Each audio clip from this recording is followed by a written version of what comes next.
Welcome back to the powerful journey of Ashoka, the making of legend. In part 1, we traveled through Ashoka's early life, a fearless warrior, a brilliant strategist, a prince who fought countless battles to prove his worth, and finally, the moment when he became the emperor of the Mauryan Empire after a fierce struggle for the throne. If you haven't watched part 1, please watch it first to understand the complete transformation of this extraordinary king. After becoming emperor, Ashoka expanded his empire rapidly. Kingdom after kingdom surrendered before his unstoppable military power. But there was one region that refused to bow down: Kalinga, a powerful coastal kingdom filled with brave warriors, proud people, and unshakable spirit. Ashoka believed conquering Kalinga would be his greatest victory, but destiny had a different plan. Fueled by ambition and pride, Ashoka declared war, the bloodiest war in ancient Indian history.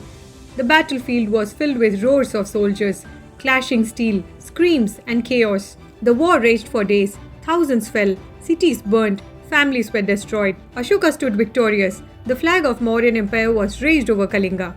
But there was no celebration, only silence. After the war, Ashoka walked across the battlefield.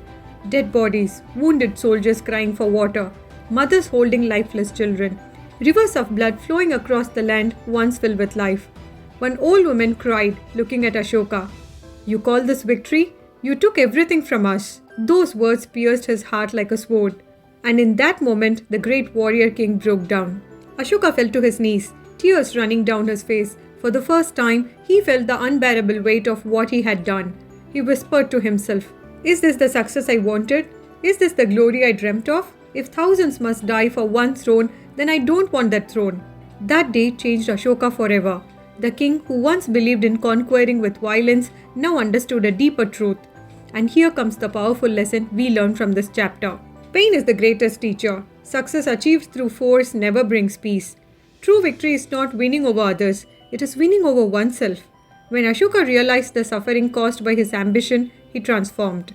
And from that very moment, the world witnessed a new Ashoka, a king who promised never to raise his sword again. A king who chose peace over power, compassion over conquest, love over fear. A king who would soon embrace the teachings of Buddhism and become Ashoka, the emperor of peace. But how did Ashoka transform after Kalinga?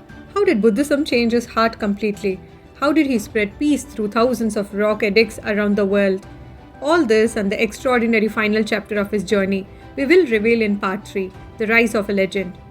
Don't miss the part 3, The Transformation of Ashoka. Thanks a lot for watching. Kindly subscribe, like and share.